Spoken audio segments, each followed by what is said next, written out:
Welcome to Stop Now. I'm JK. This is our Meetup live show. Let's talk modern slavery. Well, this is one of our first to try with the Meetup group. So we have opened up the discussion to the public. So join us to discuss the issue of modern slavery in America.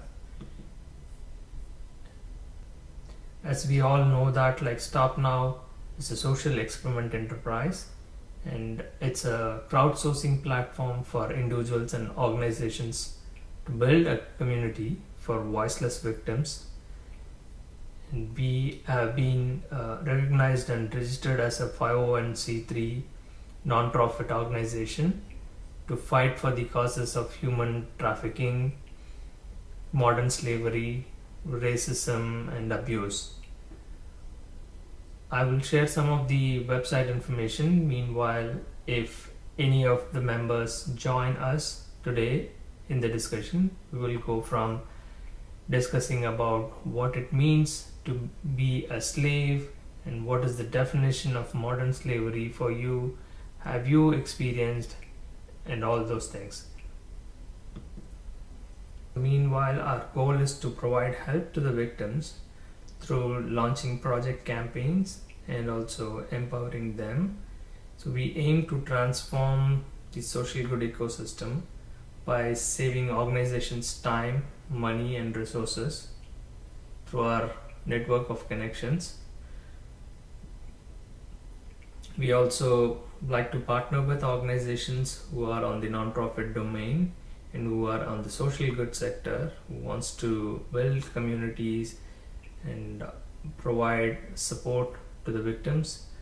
We can help them out in nonprofit grants and work with them. You can find more details about our information in our website, and let's go with what we have right now. So we believe everyone everywhere has the right to a life free from slavery, but right now millions of adults and children are trapped in slavery in every single country in the world, including United States. And modern slavery as such is a severe exploitation of other people for personal or commercial gain. And modern slavery is all around us, but often just out of sight. People can become entrapped just by making clothes or serving food, picking crops, working in factories or working in houses as a cleaners, cooks, nannies, or whatever job they do. From the outside it can look like a normal job, but people are being controlled. They can be forced, and through violence or threats, they are incapable of escaping from that due to debt, or they might be in a different country where their passports are taken away and they are being held, threatened with deportation or going to jail. So those things are scarier stories. Many have fallen into this oppressive trap simply because they are trying to escape poverty or insecurity, or to put it in simple way, improve their lives. They migrate to different countries. So immigration also is a problem, and we are trying to address those things through our social experiment. You can also join our experimental lab to understand more about the experiments that we are conducting. I'll go with some reliable information from the State Department, the Office to Monitor and Combat Human Trafficking in Person. They have announced some awards to end modern slavery, and more information are available online. We would like to share those things as well. But right now what we expect is the common public to join and understand the forms of different modern slaveries that takes place among us. So the most common are human trafficking and forced labor, debt bondage, and even forced and early marriage, child marriages. That's kind of a slavery, like putting the children. And it's not just an abuse; it's more of a child slavery. These are the different forms, and some statistics say like 40 million people are estimated to be trapped in the modern form of slavery worldwide, and in that, like almost three quarters, like more than 71% of them are women and children, and 1 in 4 are children, and that's a staggering number. And what we are going to do about that, and how do we fight for the freedom of everyone. So we are trying to create a movement and build some connections with international organizations, like-minded organizations, to secure the freedom for everyone and provide a voice for them. So basically we are building a platform where anyone who has gone through this kind of suffering or trauma can reach us out, and we can definitely work together and find a solution for the problems that impacts your life. Meanwhile, I'll try to play out our one of our victim stories that was shared before.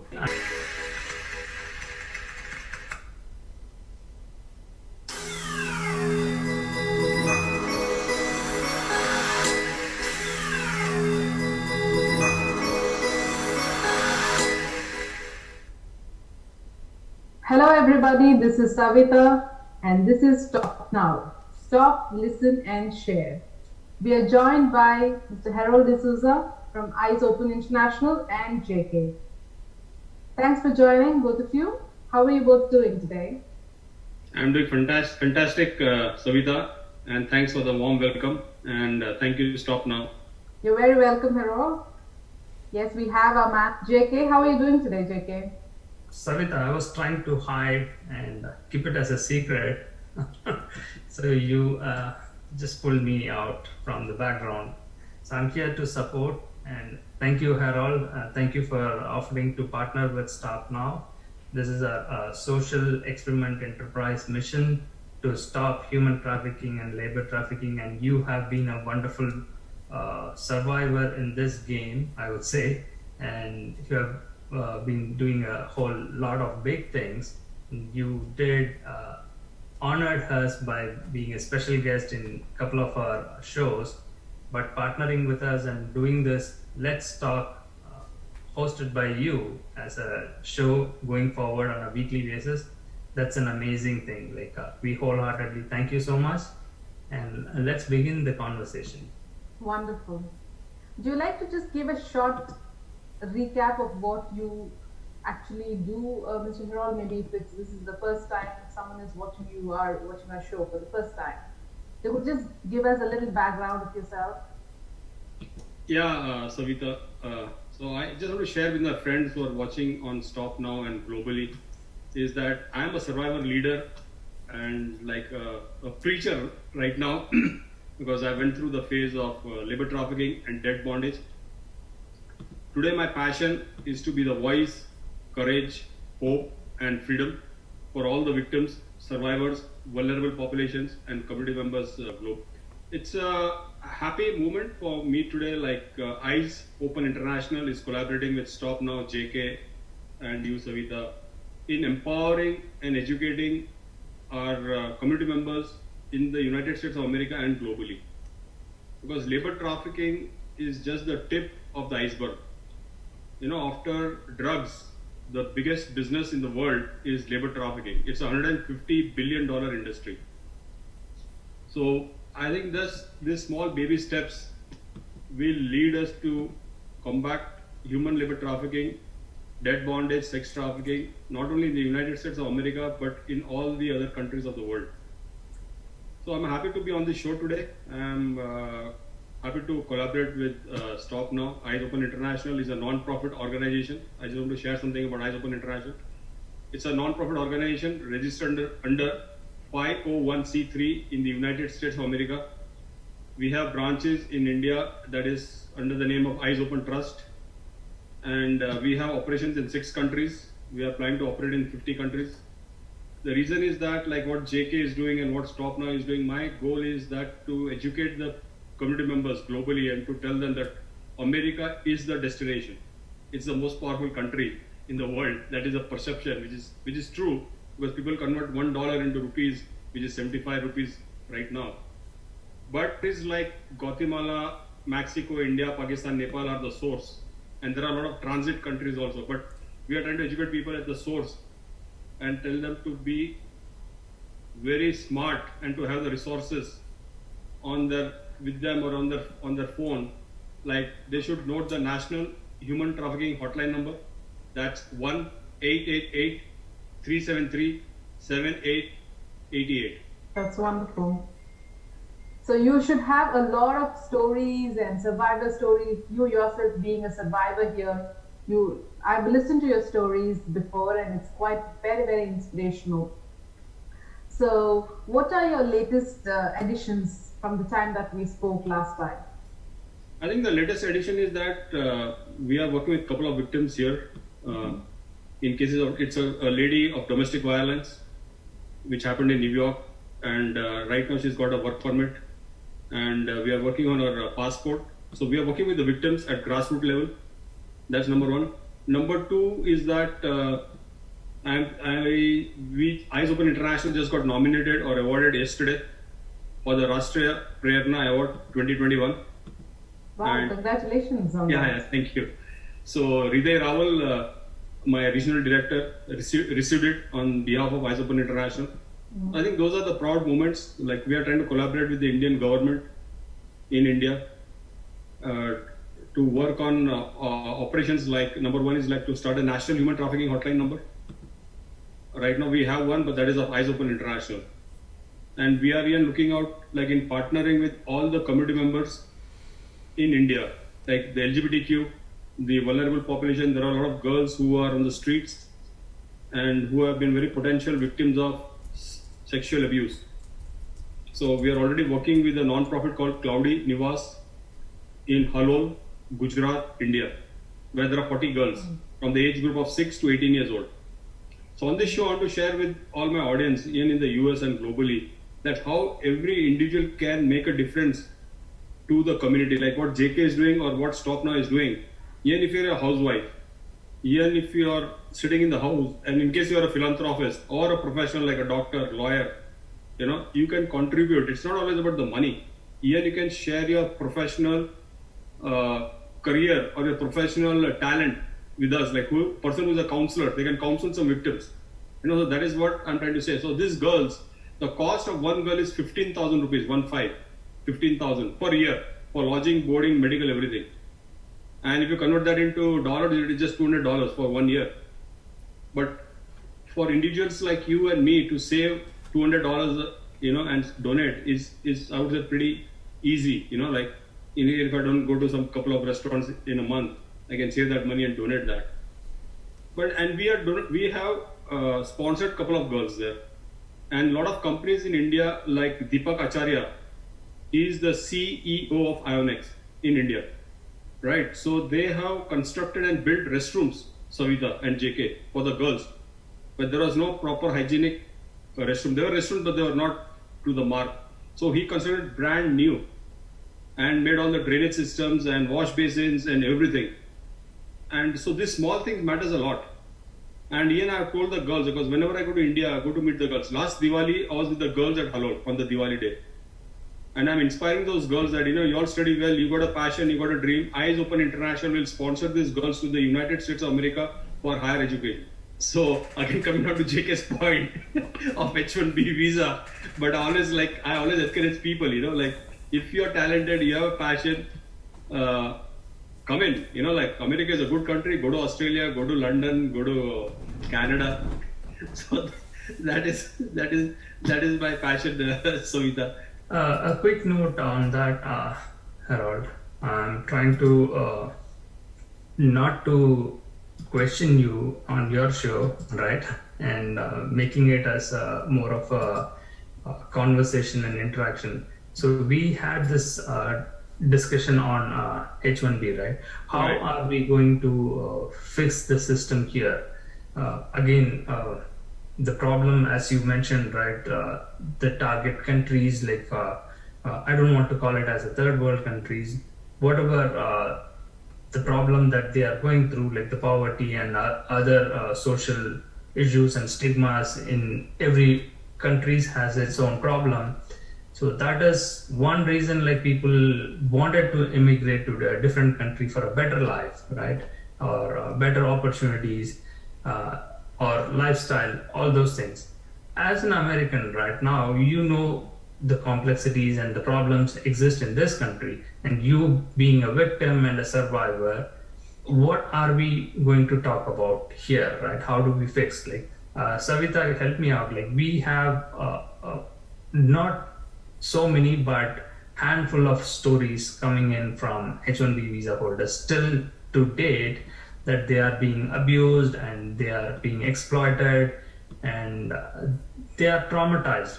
So the human trafficking part of labor trafficking that you are expert in, uh, how do we change the system? Like, do you think like we can talk about those stories, expose those stories, and case by case, right? I don't want like to generalize and say like, okay, everything is bad and also we cannot fix this, right? You are fighting it out hard and you think that like you can win this fight and make the Congress and the Senate members to realize that this program has to be overhauled or it has to be abolished. So I am siding with the banning of it. That's why like Stop Now as vigorously promoting that, like with the help of a sponsor to stop the H1B program. So well, let's hear one of the story. Savita, can you share that, or you want me to share it? You can share the story, and then I can share the documents, and let's ask like what give his comments. Right, he is the expert on that. He has to judge like whether this story falls under the victim or is it just one other story. How do we understand that? So we are talking about a candidate who joined the company. This is like 5-6 years ago story, which ended in 2019, but still the answer has not been received yet. So it's still under investigation. So the story begins in May 2016. So the candidate joined the company and his H1B visa was approved in the following month. So he was placed under this project and he started to work for this client in August 2016. So August 2016 is the crucial year. So he received the offer letter and he started the payroll. Everything was good. He was in the great company. He was in a great country. And from 2016, it was better process. But after some time, there was a delay. Could you jump in, JK, about this filing of other details? What happened after August 2016 after he joined? Okay, let's pull that document so that Harold has the understanding of this, right? Yeah, I'm trying to pull that up, like not to confuse the audience as well. The offer letter itself is clear violation. I would say, like, I don't know how USCIS sees this. This is the first question, Harold. So the people who are on H1B and employment offer given to them looks like this. And this itself is kind of a debatable thing. And you have to tell us like whether this has a legal relevance or what we are talking here.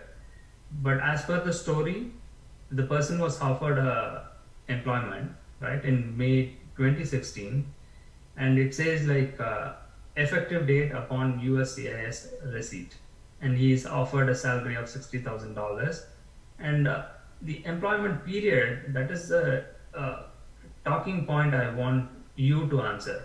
So your employment with the company will be at will, meaning you will not be obligated to remain employed by the company for any specified period of time.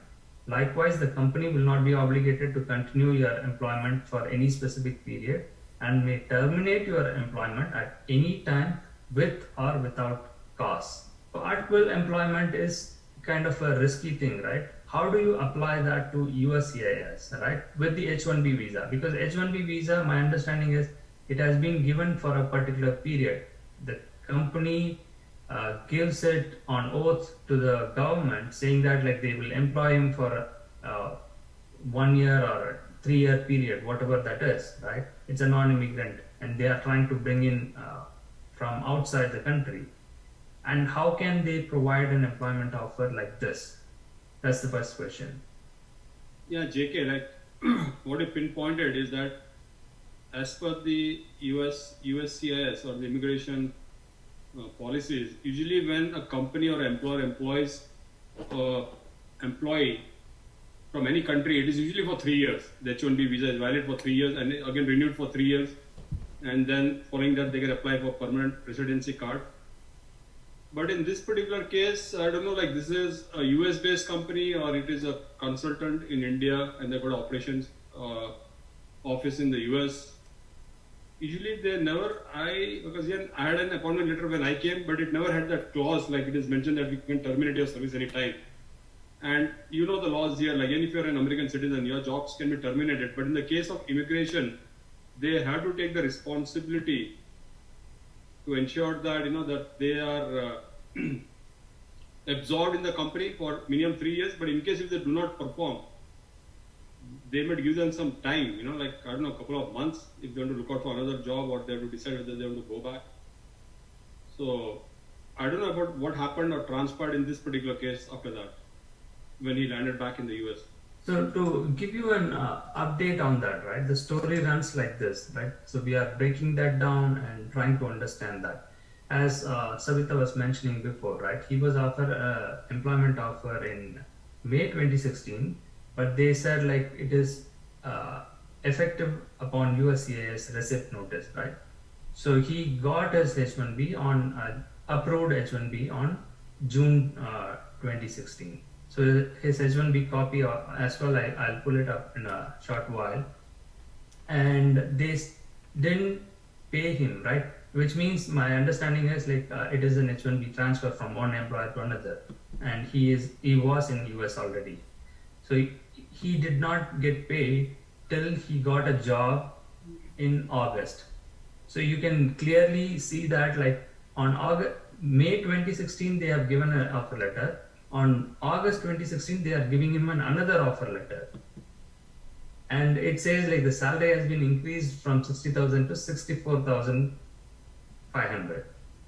So that itself is a suspicious thing, like, and to validate his point, he has provided us with the evidence of the email communication that has happened with them, saying that like he will be paid only when he starts working on a project, and his I-9 form will be pause for a minute. Like the first letter was of May 2016, so he got the visa on that letter, the first letter. And when did he land in the US? He was already in US. That's what. Oh, so he was already in US, but he didn't join like the company. They kept him in bench. That's what the story is like. They kept him in bench, and his H-1B copy came only in July, approved notice, right? And they mentioned it like your payroll will start once we receive your I-9 original copy to AKT office. So that is, they haven't started him paying because he has joined the company. And you can see the visa, right? You said he joined the company because he was already working for the company? Yes. So they have applied for his visa and it got transferred and approved on June 29, 2016. Oh, so right? What I have to understand, JK, here is that he was already in the US and he was changing companies? Is that? Yes. That he was not coming from India, he was already in the US and he was changing companies, from one company to another. Yes, that is right. Okay, now I got that. So his visa validity period is like from June 2016 to May 2019, right? So which And means also before legally, that, I think there was a delay in filing his I-9 form. yeah. So that's what I'm trying to get at. So Harold, help me out to understand this case. So which means his visa has been approved and he has joined the company as per the offer letter, and he should have been paid, right? Starting from June, he should be paid. Legally, the H1B employer has to pay him no matter whether he has a project or not, but they haven't paid him. Here, JK, I am not familiar or strong in the rules, but I know as per as the, I don't know, CP or federal guidelines, if the approval letter is not there and you don't get the EAD card, the companies cannot reimburse the original salary. I think they can reimburse certain part of it, but they cannot reimburse, because I was just working on a case with some delegates here, and that is how I came to know that he was getting paid by the company, but not the full amount. But they said that he will get his EAD card. He got his EAD card, everything, and because his EAD card came to my house and I forwarded it to him, and is in another state. But the company is a good company. They are reimbursing the entire arrears from the day he joined with the salary they had committed, because they said that as if they do not have the EAD, the exact employment letter, they cannot give that salary. So this is just my understanding. Again, I'm telling you, I'm not attorney on this, and I'm not going into the details on this particular case. Let's understand the scope of it. Has he got his EAD right now? Does he have his EAD card or H1B? Let's get to that point, right? Before that, right? So what the story says is like new offer letter was issued in the August 2016, and they started the payroll from middle of August 2016 when he started working for them, right? So what his understanding was, they delayed the filing of the I-9 form, saying that like he is an employee of the company, to recover the visa transfer cost, and they took it from his project payment. So he was working at a client site, it seems. But then what happened is he got fired from the project, or what transcribed, we don't know that. But the employer has stopped paying him salary from October 2016, right? Which means like August, September, just 2 months he was working, or I don't know. From August 2016 to April 2017, right? Almost 6 months. They were running his payroll, but they didn't pay him. They kept the salary with them. That's wrong. So this is a case of, I would say this is a case of labor trafficking. If they're taking the money for filing his H1B or whatever documentation from the company, that's not technically right. The company cannot take back. It's like a kickback. You cannot take back anything from the employer. When the employer is working for you, it is the responsibility of the company to take care of their employees. Yeah, absolutely, right? So what happened in this case is like, again, with Department of Labor, he has filed a report, right?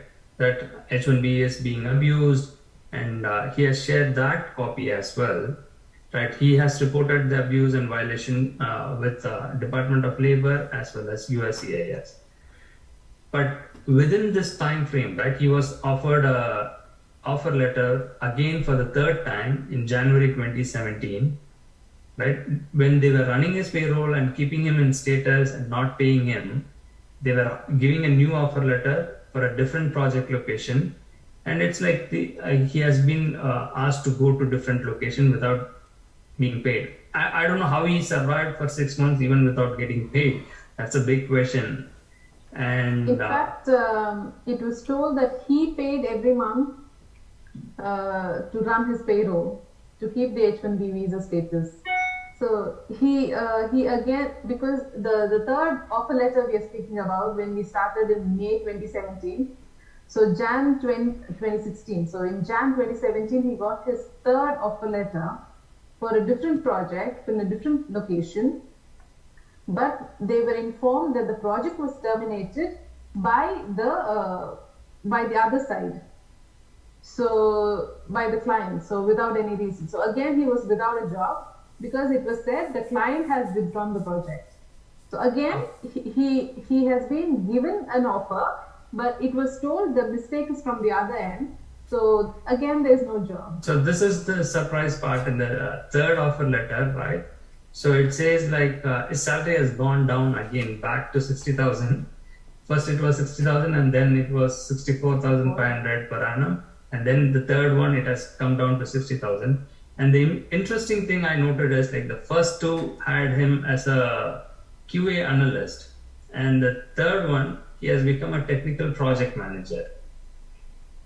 With a lesser salary. How does that happen? All the other wordings, terminologies, terms and conditions, employment period, everything remains the same.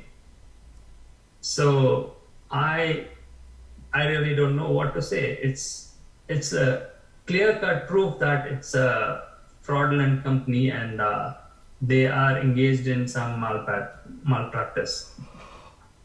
But JK, like you said that he reported the case with the US Department of Labor, which is the best thing he did.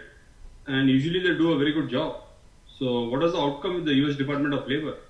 So yes, that's a good question, Harold. I'm pulling up. This is the document. People who are not aware of it, the form is available on the Department of Labor websites. You can download and you can fill it out and file the complaint with the Department of Labor, and which he has done that, describing alleged violation, what all they did.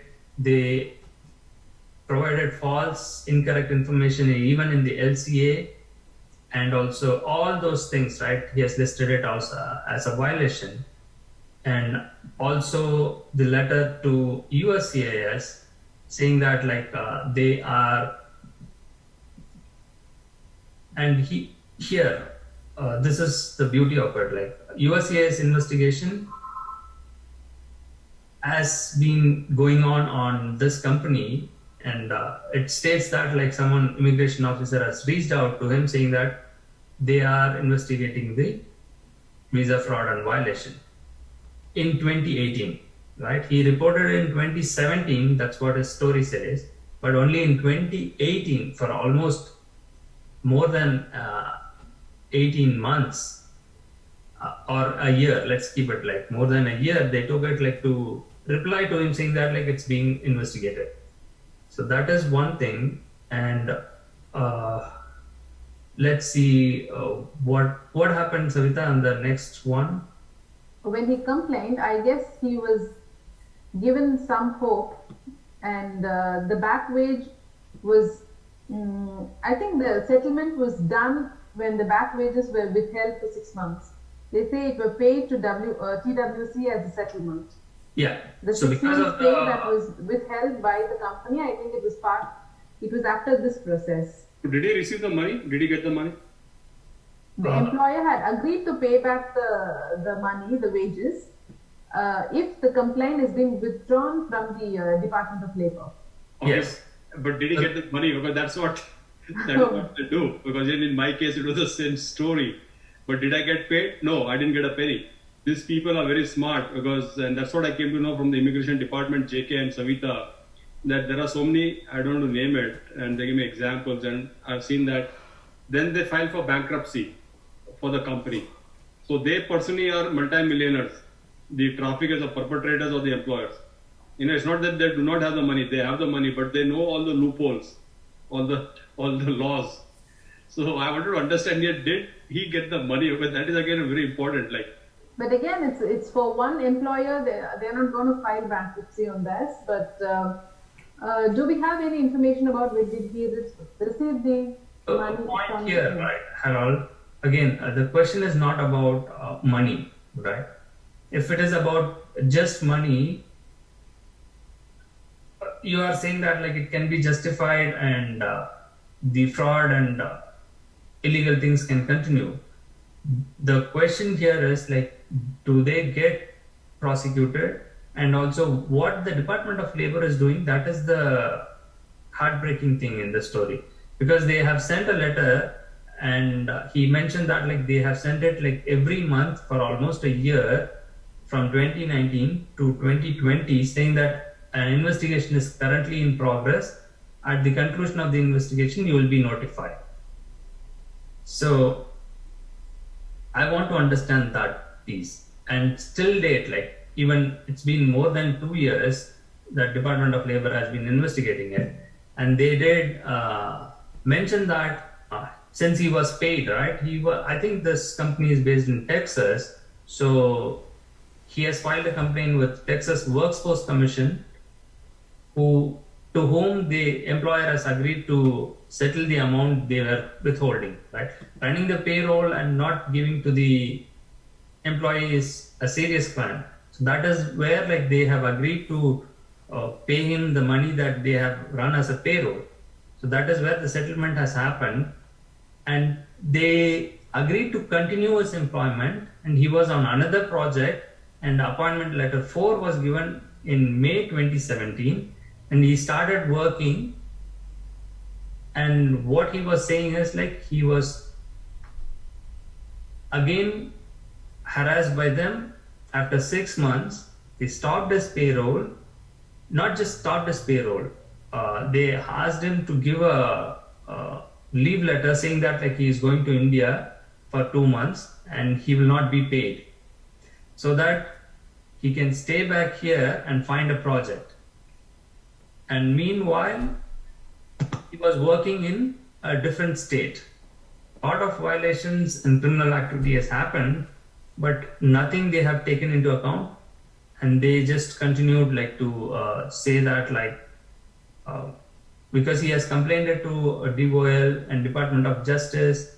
And the fun part is Department of Justice replied back saying that like they don't have jurisdiction with the H-1B visa cases. Only Department of Labor has to investigate, and they fall under that category because H-1B visa holder are not on par with citizens, and they will not take up that case, it seems. So I am lost on that. And also he has taken that to further level, right? Saying that like the investigators from the DOL called the victim multiple times during the course of the investigation to inform him that not to hire any attorney or make any complaints to other agencies, because if he does that, they will withdraw the investigation. And that was totally an absurd thing I have never heard anywhere. So why would any investigator will say that? No, when you file a case with the Department of Labor, the protocols like when you're filing a case on a particular salary bracket, it goes to the Department of Labor. And if it is below a certain bracket, it goes to the wage and hour division in that particular state. And they have their own attorneys for this particular case, only for wage and hour. So they are right in their way. They said that when the case is going on there, they have their own attorneys, and they might have given the name of the attorneys to this delegate. I really commend this gentleman whoever is fighting this case. And that is what we want. We want more people to come out with this case, because nobody comes out rigorously and follows up on this particular case, So this is a very good thing JK and Stop Now is doing, that you have one concrete case on hand.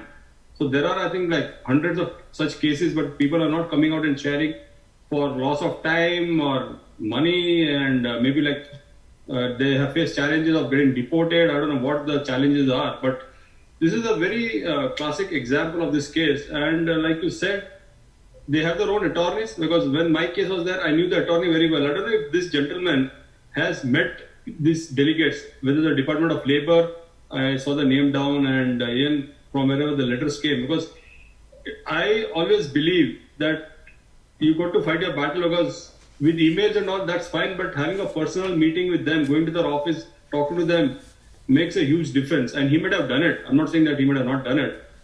But 2 years they're not responded, that wage and hour. I'm myself very surprised, JK.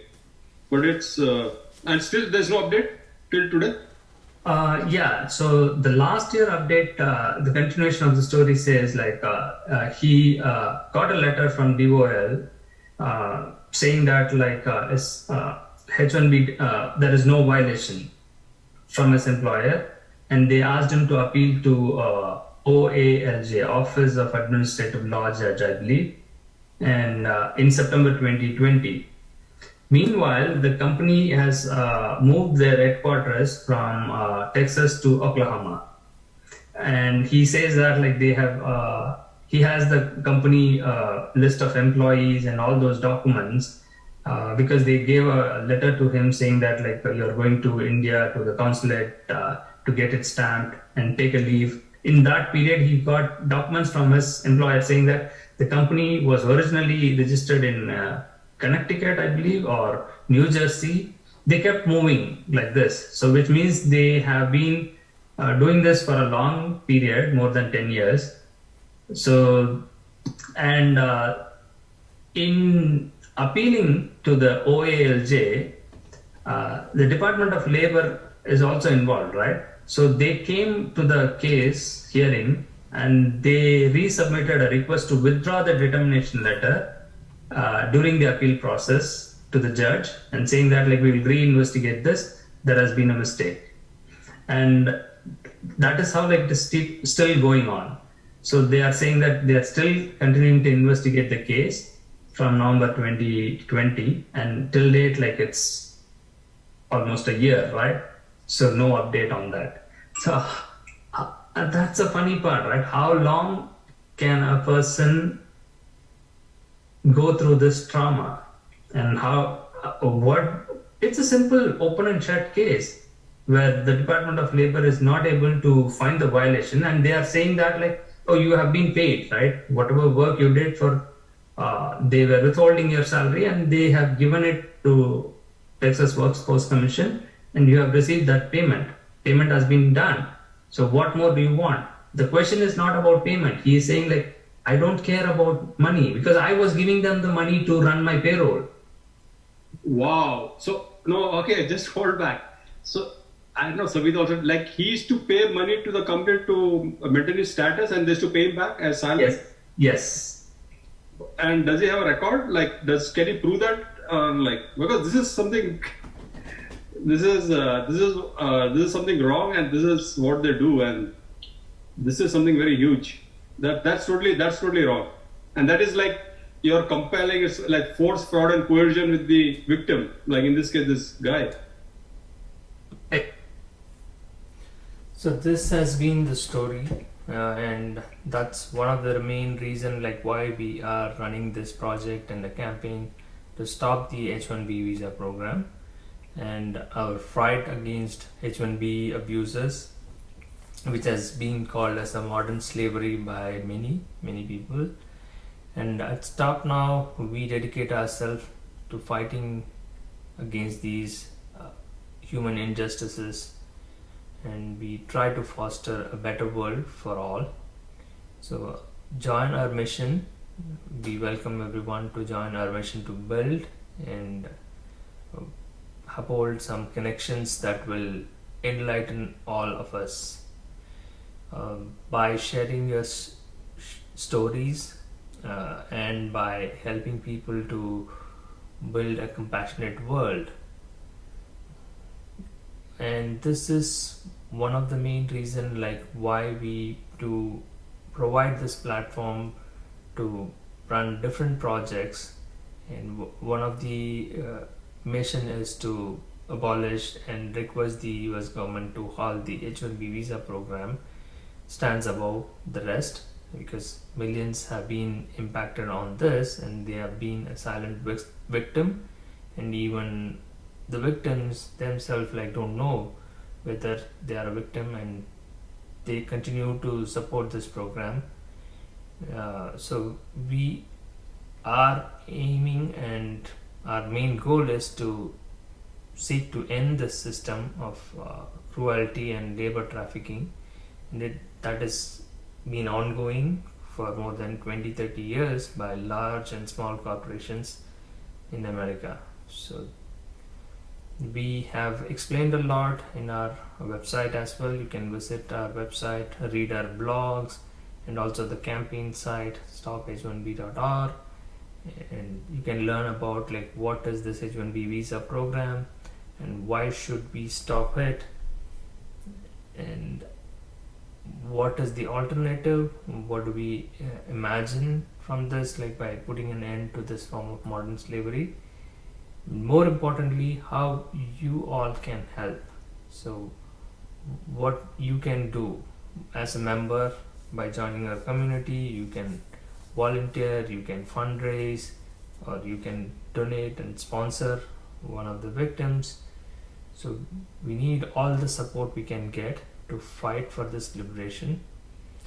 So, donate for our cause so that we can support these underpaid workers in their battle for equality. So we will continue our march forward in the pursuit of human rights. So it's a never-ending thing, like till we accomplish some goal in it. So with that being said, I hope more people will be joining our discussion in the forthcoming weeks. We will have an open forum and much more interesting stories and conversations to happen in this channel. So with that being said, I'll try to conclude this week episode, and hopefully this will be there on our channel for quite some time for others to visit and explore more on the topic. And with that, I'm saying goodbye. Talk to you all next week.